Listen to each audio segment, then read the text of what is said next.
The distress signal cut through the void like a knife through flesh. Commander Sarah Chen jolted awake in her quarters aboard the UES Prometheus, her heart hammering as the emergency klaxons shrieked through the ship's corridors, red lights bathed, everything in an ominous glow. All senior staff to the bridge. Priority Alpha. This is not a drill. Sarah's bare feet hit the cold metal floor as she grabbed her uniform. 23 years in the Earth's Defense Force, and she'd never heard Captain Morrison's voice shake like that. Not even during the Titan Rebellion. The bridge buzzed with controlled chaos when she arrived. Officers hunched over glowing displays, their faces pale in the artificial light. Captain Morrison stood at the center of it all, his weathered hands gripping the command console. "Report," Sarah commanded, taking her position at the tactical station. Lieutenant Torres, the communications officer, looked up with wide eyes. "Commander, we've intercepted a distress signal. It's unlike anything we've ever seen." "Play it," Morrison ordered. The speakers crackled to life. What emerged wasn't words or even recognizable language. It was pure emotion transmitted through quantum frequencies, stare, desperation, and something else. Something that made Sarah's skin crawl. The signal originated from the Kepler 442 system, Torres continued. "That's deep and uncharted space, sir. 200 light-years from Earth." Morrison's jaw tightened. "Who's out there?" "It's just it, Captain. According to our records, no human colony exists in that system. But the signal is definitely from an intelligent species." Sarah felt a chill run down her spine. First, contact protocols existed for a reason, but this wasn't a greeting. This was a cry for help that transcended language barriers. "There's more," Torres added hesitantly. "We've detected similar signals from 17 other star systems, all in the same galactic quadrant." The bridge fell silent, except for the hum of life support systems. 17 civilizations, all screaming into the void at once. What could cause something like this?" Morrison whispered. Before anyone could answer, the ship's artificial intelligence, Aria, materialized as a blue hologram. "Captain, I've analyzed the signal patterns. The mathematical probability of 17 separate civilizations sending distress calls simultaneously is approximately 1 in 4 billion, unless what?" Sarah demanded. "Unless they're all facing the same threat." The words hung in the air like a death sentence. Sarah's mind raced through the possibilities. Plague? Natural disaster? Or something far worse? Captain called out Ensign Kim from the sensor station. "Long-range scanners are picking up massive gravitational anomalies in the affected systems. It's like space itself is being torn apart." Morrison's knuckles went white as he gripped the console. "How long do we have, sir? At the current rate of expansion, how long before whatever's causing this reaches Earth?" The ensign's fingers flew over his controls. "If the pattern holds, 6 months? Maybe less." Sarah felt the weight of humanity's future pressing down on her shoulders. 6 months to solve a puzzle that spanned light years. 6 months to save not just Earth, but potentially dozens of alien civilizations. "Captain," she said quietly, "we need to assemble the fleet." Morrison nodded grimly. "Signal Earth Command. Emergency Protocol 7. We're going to need every ship we've got." As the Prometheus began its course correction toward Earth, Sarah stared out at the stars. Somewhere out there, civilizations were dying, and humanity, barely 2 centuries into space travel, might be their only hope. But first, they had to survive whatever was coming for them all. Chapter 2. The Gathering Storm, the Soul. System had never seen anything like it. Ships from every corner of human space converged on Earth like iron filings drawn to a magnet. The orbital shipyards worked around the clock, their welding torches creating artificial constellations against the black of space. Admiral Marcus Webb stood in the observation deck of Luna Station watching the greatest armada in human history take shape. Battleships bristled with railguns and particle beam arrays. Carriers disgorged swarms of fighters like angry wasps. Supply ships loaded with enough firepower to glass a planet. Impressive sight, isn't it? Webb turned to find Dr. Alina Vasquez approaching, her lab coat replaced by a crisp military uniform. The xenobiologist looked uncomfortable in the formal attire, but her eyes held the same steel determination he'd seen in veteran soldiers. "Doctor, I wasn't sure you'd accept the assignment." She smiled grimly. "When 17 civilizations are screaming for help, you don't exactly have a choice. Besides, someone needs to figure out what we're actually fighting." Webb nodded toward the massive display screen showing the fleet roster. 300 ships. It's the best humanity has to offer. "I just hope it's enough." "It has to be." Elena's voice carried a conviction that Webb envied. "The analysis teams have been working non-stop on the distress signals. We're starting to piece together what happened. And the signals contain fragments of information. Mathematical constants, star charts, even what appear to be biological scans. It's like each civilization tried to pack their entire knowledge base into their final transmission." Webb felt a chill. Final transmission? The signals stopped 3 days ago. All of them, at exactly the same time. The implications hit Webb like a physical blow. 17 civilizations, silent forever. What kind of enemy could annihilate multiple star systems simultaneously? "There's something else, Alina," continued the biological scans. "They're not all that different from us. Different evolutionary paths, sure, but the same basic carbon-based life. Some of them might have been ... beautiful." Voice cracked slightly on the last word. Webb had seen enough war to know that the hardest battles were the ones fought for people you'd never meet.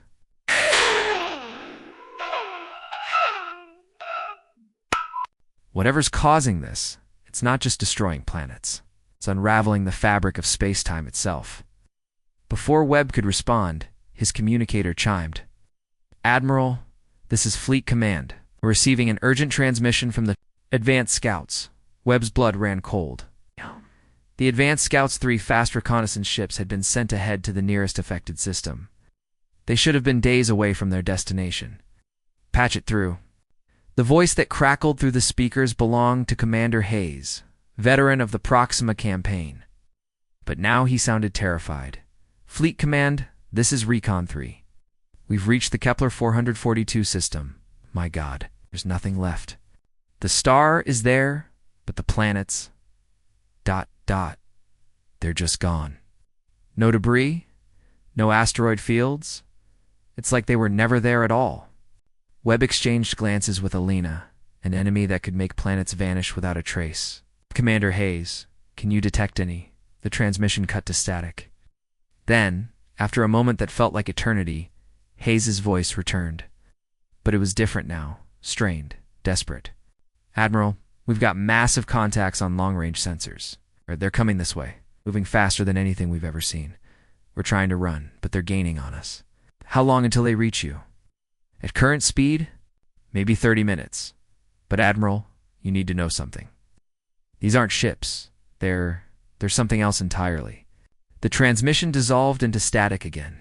This time it didn't return. Webb turned to the fleet communication officer. "Signal all ships. Full combat readiness. We launch in 6 hours, sir. The supply ships aren't fully loaded yet." "Seventh Fleet won't arrive for another 6 hours, Lieutenant. Whatever destroyed 17 civilizations just took out our advanced scouts. We don't have time to wait." As the station erupted into activity, Webb found himself staring out at the stars again. Somewhere out there, an enemy of unimaginable power was heading toward Earth, and humanity's only hope was 300 ships and the desperate courage of their crews. Alina placed a hand on his shoulder. "Marcus, what if we're not enough?" Webb's jaw set with determination. "Then we make sure they remember that humans don't go quietly into the dark." But even as he spoke the words, a part of him wondered if anyone would be left to remember anything at all. Chapter 3. Into the Abyss. The journey to Kepler 442 took 18 days at maximum hyperspace velocity. For the crews of the human Armada, it was 18 days of preparation, fear, and desperate hope. Combat drills ran around the clock.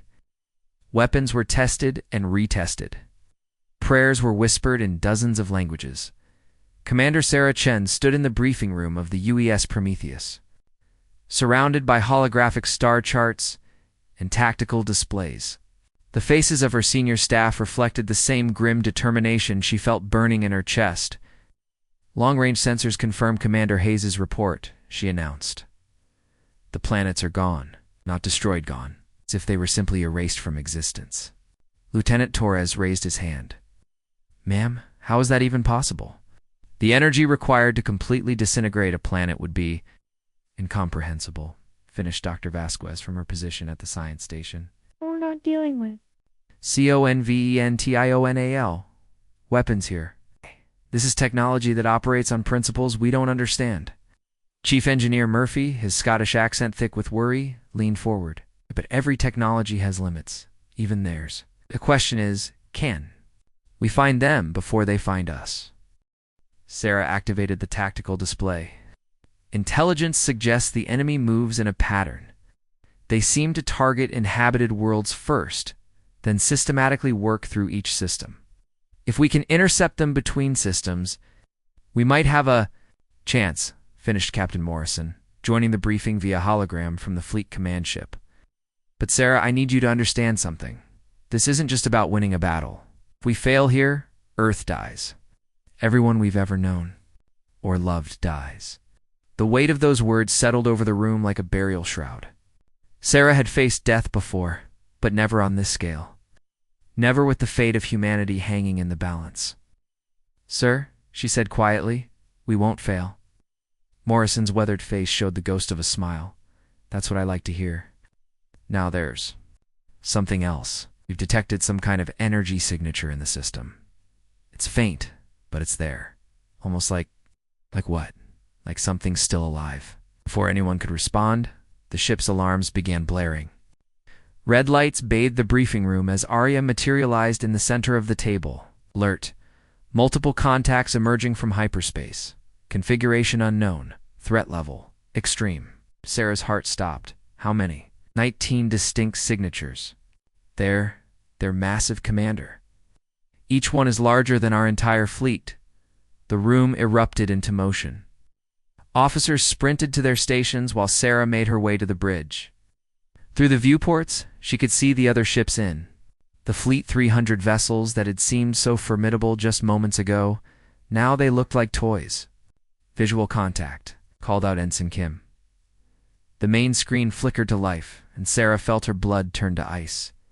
The enemy shipsift. They could be called ship-staffed. Every law of physics she knew. They were geometric impossibilities, structures that seemed to exist in more dimensions than the human mind could process. They moved through space like living things, their surfaces rippling with energies that made reality itself seem to bend around them. My God, whispered someone behind her. No, Sarah said, her voice steady, despite the terror clawing at her chest. Not God, but something that thinks it is. The largest of the enemy vessels, a crystalline structure the size of a small moon, began to pulse with malevolent light. Space around it warped and twisted, creating patterns that hurt to look at directly. All ships' battle stations, Morrison's voice crackled through the fleet communications. Remember, we're not just fighting for ourselves, we're fighting for every life in the galaxy. Sarah moved to her command chair, her hands steady on the controls. All weapons target the lead vessel. Let's see what these things are made of. The human fleet opened fire as one. Particle beams, plasma torpedoes, and kinetic rounds lanced. Through space, in a display of devastating firepower. For a moment, Sarah dared to hope. Then the enemy began to return fire. The first shot wasn't a weapon in any conventional sense. It was a wave of pure entropy that aged the hull of the destroyer Valiant by 1,000 years in an instant. The ship crumbled into rust and debris, its crew dying before they could even scream. The second shot was worse.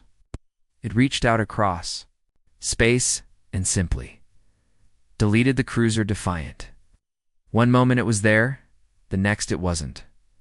No explosion, no debris, just empty space where a ship and 300 souls had been. Evasive maneuvers? Sarah shouted. All ships scatter formation. The enemy was already moving. They flowed through space like liquid mercury, their impossible geometries allowing them to be in multiple places at once. Reality itself seemed to crack around them, leaving trails of nothingness in their wake. The human fleet fought with desperate courage. Ships dove and weaved through the enemy formation, their weapons blazing. But for every shot that found its mark, 10 more seemed to pass through the enemy vessels as if they weren't there. Commander Torres called out, "I'm picking up something. On the communication frequencies, it's not the enemy." "What is it?" "Unknown.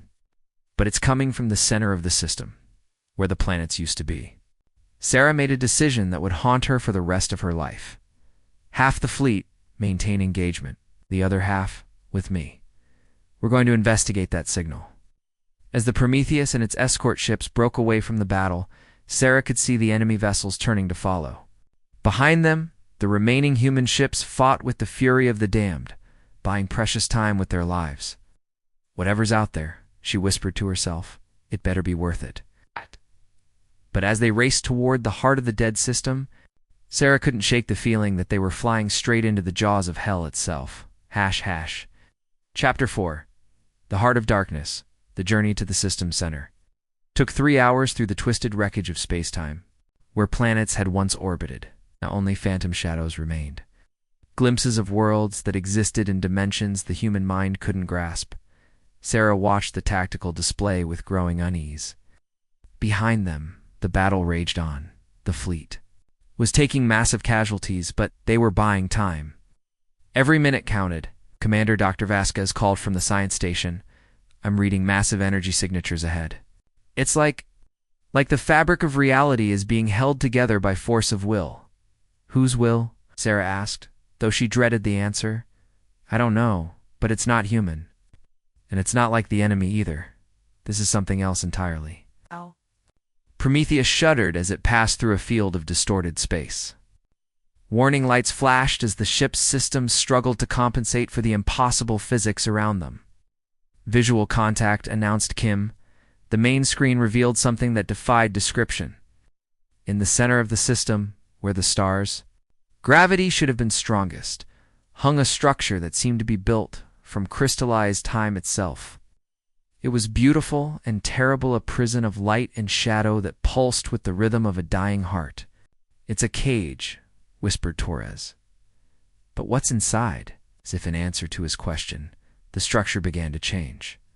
The crystalline walls grew transparent, revealing what lay within. Sarah's breath caught in her throat. It was a being of pure energy, but one that radiated intelligence and pain in equal measure. Its form shifted constantly, sometimes humanoid, sometimes something else entirely, but its eyes were ancient beyond measure, filled with the weight of eons. "Trying to communicate," Dr. Vasquez reported. "The signal we detected, it's coming from this creature." "Put it through," Sarah ordered. The voice that filled the bridge was like the whisper of dying stars. Asterisk, asterisk, finally. "Someone has come." I had begun to lose hope. Asterisk, asterisk, "Who are you?" Sarah asked, stepping forward. Asterisk, asterisk, "I am ... I was the guardian of this sector. My name is lost to time, but my purpose remains. I am the last of my kind, and I have been imprisoned here for 10,000 years. Asterisk, asterisk, imprisoned by whom? Asterisk, asterisk, by those you call the enemy. But they are not truly alive, not as you understand life. They are entropy given form, chaos seeking to unmake. All order in the universe. They are the devourers." Asterisk, asterisk, Sarah felt a chill run down her spine. The devourers. Asterisk, asterisk, they come from the spaces between dimensions, feeding on the collapse of reality itself. They consumed my people, my worlds, everything I swore to protect. But I fought them, and in my defiance, I created this prison. Cage that holds not just me, but them as well. Asterisk, asterisk, the implications hit Sarah like a physical blow. Asterisk, asterisk, yes. The 17 civilizations, the planets that vanished, they were not destroyed. They were absorbed into the Devourer's realm, trapped in a dimension where time and space have no meaning. But the prison weakens. My strength fails. Soon they will break free completely. Asterisk, asterisk, how do we stop them? Asterisk, asterisk, you cannot. Not as you are. But there is another way. If you release me, I can teach you what my people learned in our final days. Knowledge that might give you a chance. Asterisk, asterisk, Sarah hesitated. Trust an alien entity of unimaginable power? But What choice did they have? How do we know you're telling the truth? Asterisk, asterisk, because, young one, I am dying. My essence fades with each passing moment. Soon I will be gone, and the devourers will be free to consume everything you hold dear. Your Earth, your people, your entire galaxy all will fall to their hunger. Asterisk, asterisk, the bridge fell silent. In the distance, Sarah could hear the ongoing battle through the communication channels. Good people dying while she stood here debating. Doctor? Vasquez, she said quietly, your assessment? The xenobiologist studied the readings from her instruments. Commander, the energy signatures are consistent with what we'd expect from a being of this age and power. The mathematical constants embedded in the prison structure. They're teaching us, showing us how to manipulate space-time itself. Sarah made her decision. How do we free you? Asterisk, asterisk your weapons. Turn them on the prison. But be warned, the moment I am released, the devourers will know. They will come for you with all their might. Asterisk, asterisk, all ships, Sarah commanded. Target the crystalline. Structure. Full power. The human vessels opened fire. Thigh. Our weapons striking the prison walls? The structure began to crack, releasing waves of energy that made the very stars tremble. Asterisk, asterisk, listen well. Asterisk, asterisk. The Guardian's voice grew stronger as his bonds weakened. Asterisk, asterisk, the devourers feed on fear and despair. But they cannot consume what they cannot understand. Your species has something mine lost long ago. Predictability. Use it. Asterisk, asterisk. The prison shattered like glass, and the Guardian rose from its remains like a phoenix of pure light. For a moment, Sada saw him as he truly was, a being of such beauty and power that it brought tears to her eyes. Asterisk, asterisk, I give you this gift. Asterisk, asterisk, he said, reaching out to touch the hull of the Prometheus. Asterisk, asterisk, the knowledge of my people and the weapon we never had time to use. But remember, the greatest strength is not in your technology, but in your humanity. Asterisk. Asterisk, the Guardian's form began to fade, his essence finally released after 10 millennia of imprisonment. But as he disappeared, Sarah felt something change within her crew, within every human in the fleet. Knowledge, power, and something else. Hope. Commander Torres called out urgently. The enemy fleet is changing course. They're heading straight for us. Sarah looked at the tactical display. The devourers were coming, and now they were angry. But for the first time since this nightmare began, she smiled. All ships, prepare for the fight of our lives. It's time to show these creatures what humans are really capable of. As the two fleets raced toward each other across the ruins of space, Sarah couldn't help but think of the Guardian's final words. The greatest strength wasn't in technology, it was in humanity itself. They were about to put that theory to the ultimate test. Epilogue. The light in the darkness, the battle that followed would be remembered for millennia to come. Not just for its scale or its violence, but for what it revealed about the nature of courage itself. The devourers came like a tide of living darkness, their impossible forms twisting reality around them. They expected fear, despair, the same. Hopeless terror that had consumed 17 civilizations instead. They found something they had never encountered before. Humans who refused to give up. Commander Sarah Chen stood on the bridge of the Prometheus, the Guardian's knowledge flowing. Through her mind like liquid fire, she could see the mathematical patterns that governed space-time, understand the quantum frequencies that held reality together. But more than that, she could feel the determination of every human soul in the fleet. All ships, she commanded. Implement Guardian Protocol 1. The human vessels began to move in patterns that defied conventional tactics. They weren't trying to outfight the Devourers. They were trying to outthink them. Ships appeared and disappeared through micro-wormholes. Attacked from angles that shouldn't exist, used the enemy's own dimensional manipulation against them. The Devourers, beings of pure entropy, couldn't adapt to tactics that changed with each passing moment. They were creatures of absolute order in their chaos, following patterns billions of years old.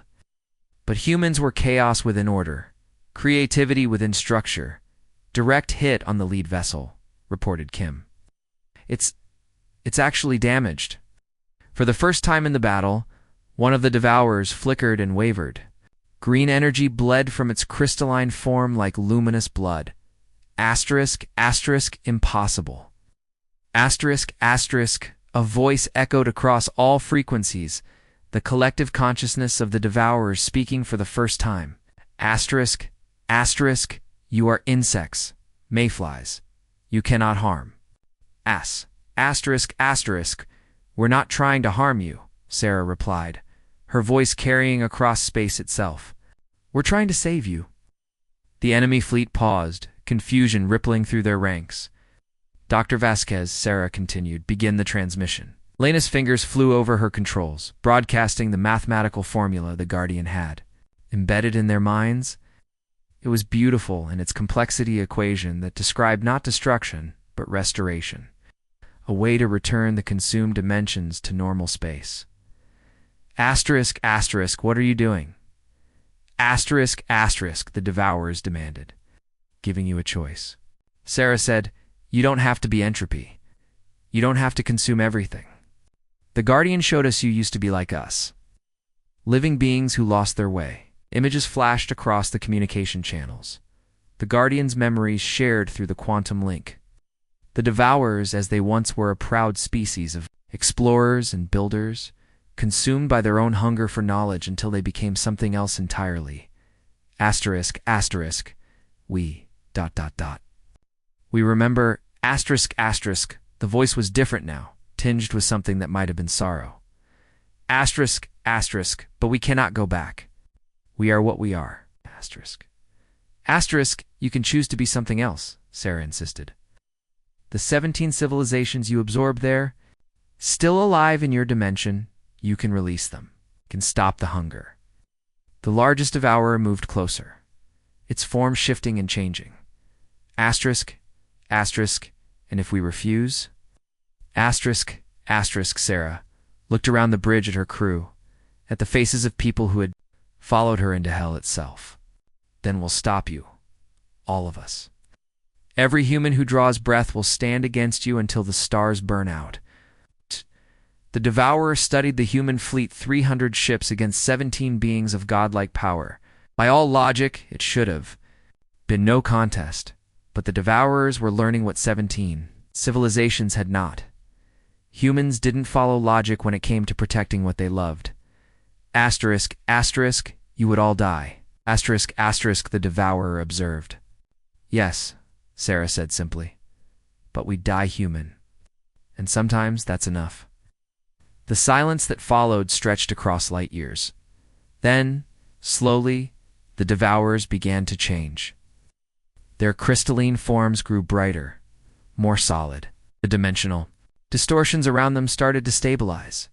We accept, the lead Devourer announced. Asterisk, asterisk, we will release the consumed worlds. We will return to our own realm. But know this, humans, we will remember you. Your courage, your defiance, your refusal to surrender. It has given us something we thought lost forever. Asterisk, asterisk, what's that? Sarah asked. Asterisk, asterisk, hope. Asterisk, asterisk. The process took 3 days.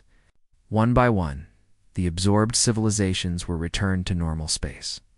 Planets materialized out of nothingness, their populations intact, but changed by their experience in the dimensional void. The Devourers, their hunger finally sated by something other than destruction, retreated to the spaces between dimensions. Commander Sarah Chen stood in the observation deck of the Prometheus, watching as the last of the enemy vessels faded from existence. Around her, The combined fleets of 17 civilizations filled the void ships of every conceivable design, crewed by beings who had thought themselves lost forever. Commander Dr. Vasquez approached, her face bright with wonder. Apparently. Civilizations are requesting permission to establish diplomatic contact with Earth. They want to thank us, to learn from us. Sarah nodded, but her attention was focused on the quantum communication she was receiving. Not from the aliens, but from Earth itself. Messages of joy, of relief, of pride in what their children had accomplished among the stars. Sarah, Captain Morrison's voice crackled through the intercom. Command wants to know what we should tell the press. How do we explain what happened here? Sarah smiled, thinking of the Guardian's words about the greatest strength being in humanity itself. Tell them the truth, Captain. Tell them that when darkness threatened to consume everything, humans chose to be the light. She paused, looking out at the stars that suddenly seemed a little less cold, a little less empty. Tell them that sometimes the only way to save the universe is to remember what makes us human. As the great Armada began its journey home, carrying with it the friendship of 17 civilizations and the knowledge that humanity's greatest adventures were just beginning, Sarah couldn't help but think of the Guardian. Somewhere in the quantum foam, his essence lived on, proud of the children, who had succeeded where his people had failed. The galaxy was safe. The darkness had been turned to light, and in the end, it hadn't been superior technology or ancient wisdom that had saved them all. It had been the simple, stubborn refusal of humans to give up on hope. The journey home would take months, but Sarah found herself looking forward to it. There would be stories to tell, friends to mourn, and a universe to explore. But for now, it was enough to know that somewhere in the vast emptiness of space, the light of human courage would shine forever. After all, that's what humans did best.